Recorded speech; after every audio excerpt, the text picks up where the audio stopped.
Happy Wednesday, my friends. For those of you who may not have joined us before, my name is Rachel Phillips. I'm one of the health coaches here at Incenta Health. Before we get started, I will give the disclaimer that I do have two cats and they like to sometimes make their appearance. So if you see them, that's what it is. We're still working from home. And as always, I like to start these off with a little bit of an icebreaker. So feel free to take yourself off mute, put in the chat whatever works.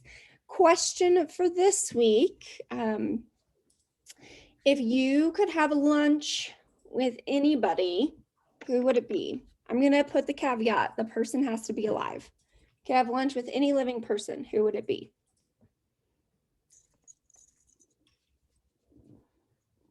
I was just thinking about this, and I think I would want to get lunch with David Attenborough and learn all about his conservation efforts. Who would you want to get lunch with?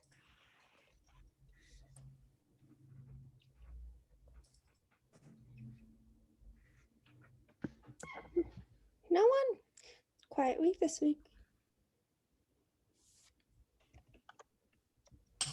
Well, I'll keep an eye out on the chat if any. Imelda says Michelle Obama. I agree.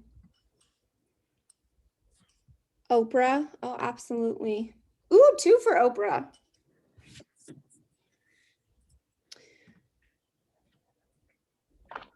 I don't know if any of you are in the same generation of coming home after school and watching Oprah while you ate your after school snack. I certainly did. Awesome. Continue to use that chat feature. I'm going to get us started. As always, we do a health coach Q&A at the end of the month. So you submitted your questions, and we're going to answer them. This week, we have a few less questions than we have in the past, but that is okay. You didn't get a chance to submit your question, feel free to send it in the chat, and we can try to address it. Perfect. First question we got submitted this week, should we buy organic? How concerned should we be about the toxic heavy metals in organic produce? So I did a little bit of research about the pros and the cons of buying and eating organic versus buying and eating conventional. And at the end of the day, eating fruits and vegetables, eating produce is more beneficial. So if you are a person that doesn't have your 5 to 7 servings of fruit or vegetable a day, start with getting those servings in. The benefit of having produce and having the fiber and the minerals and all of that far outweighs the negative health effects of non-organic produce. So that is my number one. And a caveat here as well, if fresh produce just isn't a thing in your household because it's too expensive, not convenient for you to buy, you live alone, so you go through produce faster in the trash can than you do eating it. Frozen fruits and vegetables as well as canned fruits and vegetables have the same nutrient density. They're frozen or canned at the peak of freshness. One thing to watch out for is any added salt or added sugar. You just want to be mindful of those two things when buying canned. So going back to the organic piece, I read a couple different things that really the benefits of organic are around the environmentalism of having organic produce. There's less waste in the world. It's obviously a little bit better for the environment. However, on a health benefit side, there's no conclusive evidence, at least from what I read, there's no conclusive evidence that says that non-organic produce is leaps and bounds better. However, non-organic foods tend to have less of the processed stuff in them, like the hydrogenated oils, I'm thinking like organic breads and things like that. So there's a benefit to eating organic, but if you aren't able to, or if it slips your mind, it's not a huge deal. One thing that you could look up is the Dirty Dozen and the Clean 15, and those are kind of the standard guidelines of if you are going to buy anything organic, what you should buy. And I have it on my phone. I brought it up, and they redo this list every year. And not surprisingly, strawberries and spinach are the worst offenders of having the most pesticides on them for the 5th straight year. So some of the foods that you would want to eat, organic or less conventionally grown, strawberries, spinach, kale, and other leafy greens, nectarines and peaches, cherries, grapes, apples, pears. I get credit for it. Bell peppers, celery, and tomatoes. So things that you would eat the skin directly. Anything that you'd eat the skin directly is one of those things that Hello? Oh, I'm gonna mute everybody, I think.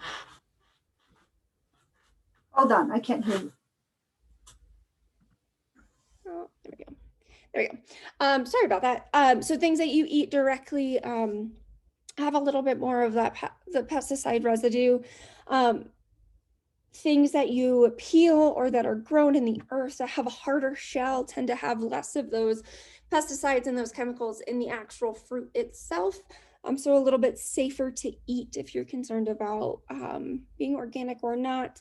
And at the end of the day, if you have fresh produce, please, please, please wash it before you start to prepare it, even cutting it, wash it. That gets off any of the germs. Other people might have touched it and they left their germs. It gets rid of any of the dirt, anything that it might have gotten in transit, as well as, you know, any possible E. coli infections and things like that from the farm. So long story short, buy organic if you can, but don't feel bad if you can't. Make sure you're eating plenty of fruits and vegetables, and wash your fruits and vegetables before preparing them, not just before eating them, before preparing them. Any questions on that one? I know that one was kind of all over the place. I can always give you the science that I looked into as well.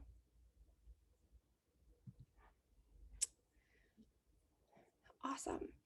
Next question. I've read that blending fruits and vegetables in smoothies decreases the nutritional value. Is that true? Answer, from what I have found, the answer is no. Juicing can decrease the nutritional value, but blending does not. And the reason being, if you were to take, let's say, an orange and juice it, you would probably need, what, 5 or 6 oranges for one cup of orange juice. I don't know about you, but eating 5 to 6 oranges seems like a lot. And that's because we get the fiber, the pulp, the vitamins and nutrients and all of that. We get more of the heft with eating. And that still stays intact when you blend down. Obviously, yes, we break down some of those cellular structures, but they're still there. We still get the fiber from our fruits and vegetables, and it doesn't take as much of whatever thing that we're putting into our smoothie, rather than juicing. We need to go through a lot of the fruit or vegetable when juicing. And if you are a smoothies person, it's a great way to get in your daily fruits and vegetables. Again, blending it keeps the fiber, which helps keeps us regular. Does a lot of other things too, as well as vitamins and minerals. And that's really why we eat our fruits and vegetables. And with juicing too, it tends to give us a lot of the sugar without a lot of the rest of the stuff. So you have a little bit more of a balanced intake of nutrients when you blend versus when you juice. Any questions there? I do apologize. I lost my voice this weekend and it's taken a few days to come back. Any questions about Smoothies. If you find a good smoothie recipe, feel free to share it. Always on the look for more. Awesome. Another question, how much protein do I need? I think this one is pretty fascinating, especially if you're in the health and wellness field or you follow like bodybuilders or exercisey people on Instagram, TikTok, Facebook. They always prioritize protein. Obviously, we need protein for a lot of really good things. Muscle growth, you know, all of our systems need protein to work and function. Healing, so if you were to get injured, protein helps in that healing process. However, there's like a limit of how much protein is beneficial. And if we kind of surpass that, we either urinate out the extra protein or the protein gets stored as fat to use at a later time. So finding that balance of how much protein do I actually need is really important. The general rule of thumb, if you are not like a super crazy over the top athlete, is 1 gram of protein per kilogram of body weight. That's about 1 gram of protein per every 2 pounds of body weight. So if you are, let's say 150 pounds, you need about 75 grams of protein per day. And if we break that down to 3 meals, that's what, 25 grams of protein per meal. 3 eggs is 21 grams of protein. So we really don't need to eat as much protein as we think we do. A regular size 3-ounce chicken breast has about 20 grams of protein as well. And fun fact, per gram, broccoli actually has more protein than steak. So if you are not a meat eater, there are really good ways to get adamant or like the correct amount of protein without eating meat. Lentils, beans, spinach, broccoli, tofu, any legumes, dairy products, eggs, things like that. They all have protein in them as well. You're right, Carol. Broccoli does not have all of the essential amino acids. And a little bit of background there.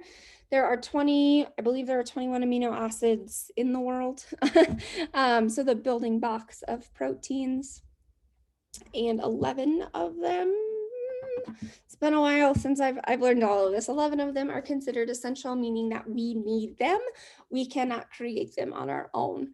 For an example, we can make vitamin D from cholesterol in our system with sunlight. We can't make some of the essential we can't make essential amino acids. That's why they're essential.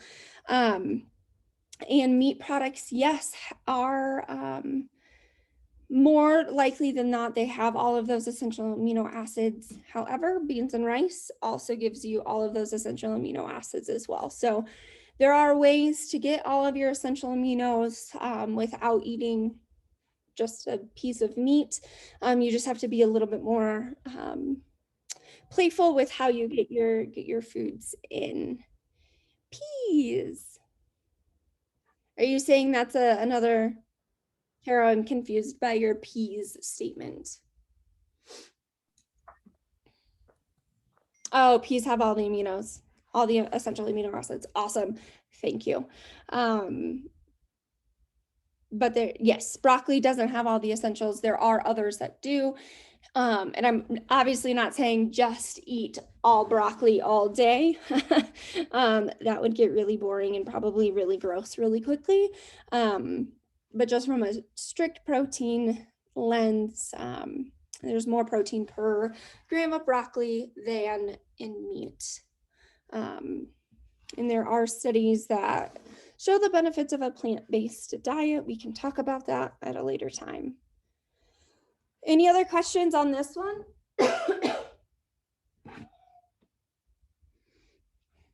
Awesome. And the last question, I think we're going to probably get a little bit deep into this one.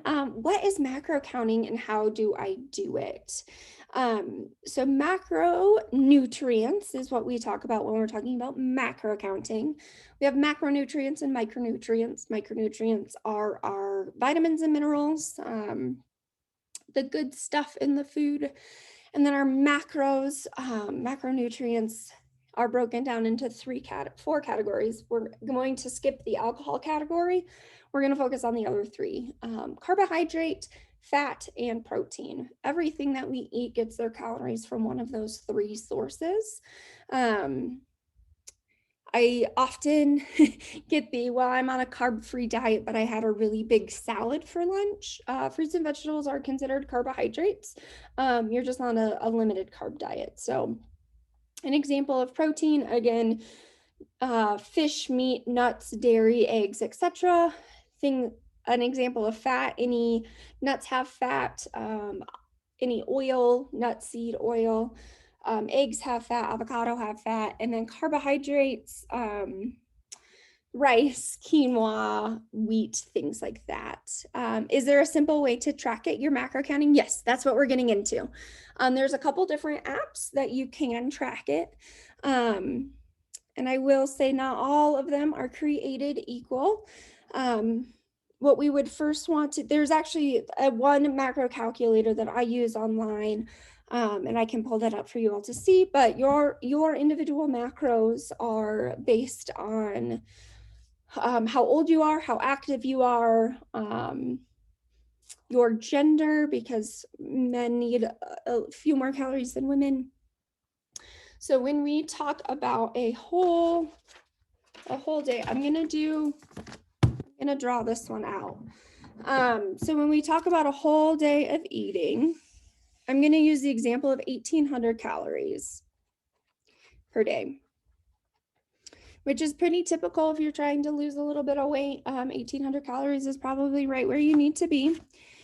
We want 1/2 of our diet to be carbohydrates, 1/4 to be fat, and 1/4 to be protein.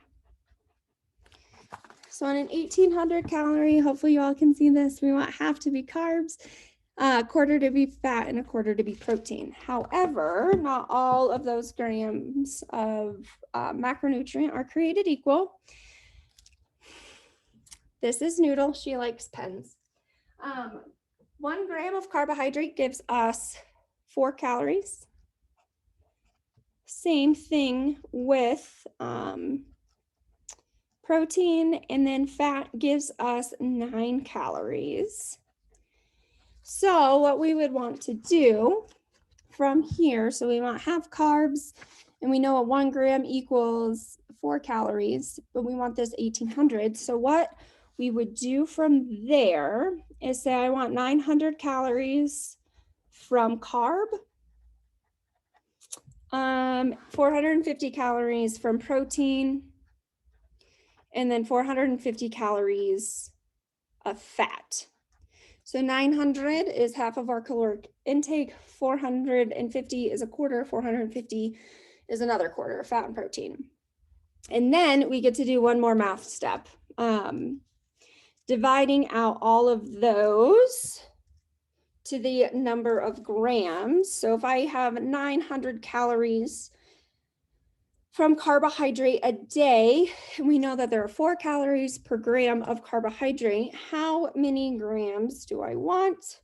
So we want 225 daily grams of carb.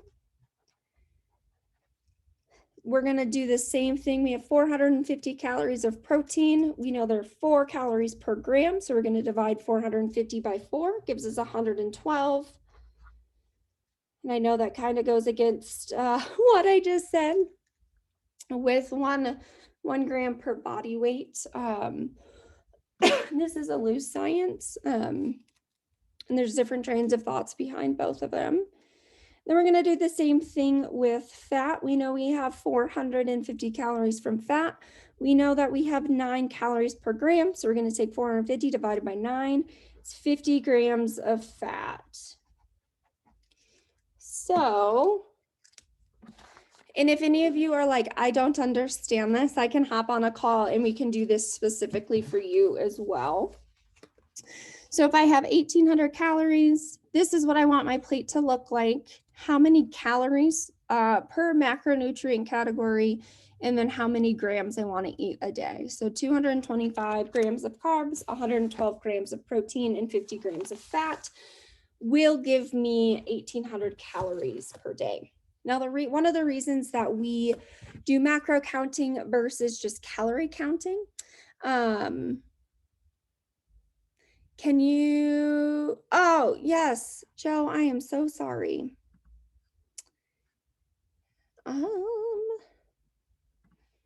Is this better? Can you see me now, Joe? So you should see this. Perfect. So this is our plate with the 900, so our 1,800 calories, we want half of it to be carbs, quarter to be fat, and a quarter to be protein. We know that carbs have 4 calories per gram, same with protein, and then fat is 9 calories per gram. So this over here is just the division of the calories and then the division down to the grams per day. And one of the reasons that we do macro counting versus, thank you, Alicia, that we do macro counting versus just calorie counting. You can eat 1,800 calories of donuts pretty quickly, but it's not the most supportive to your system, and it's not giving you everything that your body needs. Our bodies need protein, our bodies need good healthy fats, and it needs carbs. So macro counting is one of those things that can help you eat in a more balanced diet. And it's one of those nice things that you can say, I really want a donut for breakfast today, and I know that's this many carbs. I'm just going to shift my carbs for the rest of the day to still hit my end point. So you can still feel supported and still feel like you get to eat the things that you want to eat in your diet. I will very shamelessly tell you all that I am a glutton for good baked goods, so I add those into my diet as well. One of you asked if there's a good way to track it. There's a couple different apps that you can download. We here at Incentive Health are working on our own food log for you all to do that in a one-stop shop. But there's a couple different apps or websites. If you want to figure out your own macros, I believe it's a website called icountmymacros.com, something to that effect. So you can figure it out what works best for you. And go from there. And like I said, if you want to talk through this macro process with somebody, feel free to give us a call, chat with a health coach, and we can do some of that with you, especially based on your own individual needs. My caloric needs are not going to be the same as somebody else's, and vice versa. Do we have any questions there? I know that is a lot of information on macro counting. So just making sure that there aren't any big outstanding questions. Feel free to put them in the chat. You can chat them directly to me as well if you want to stay anonymous. Or you can take yourself off mute, whatever works. While you all are processing that, it's almost 12:30. You can catch up on past videos. We record them and put them all online. And then centerhealth.com/wellness chats. Feel free to share those with anybody in your network. The more, the merrier. And as always, feel free to connect with us. In your app, you can hit call coach, email a coach, or chat with a coach. Any of those 3 things will get you to a live health coach as quickly as possible.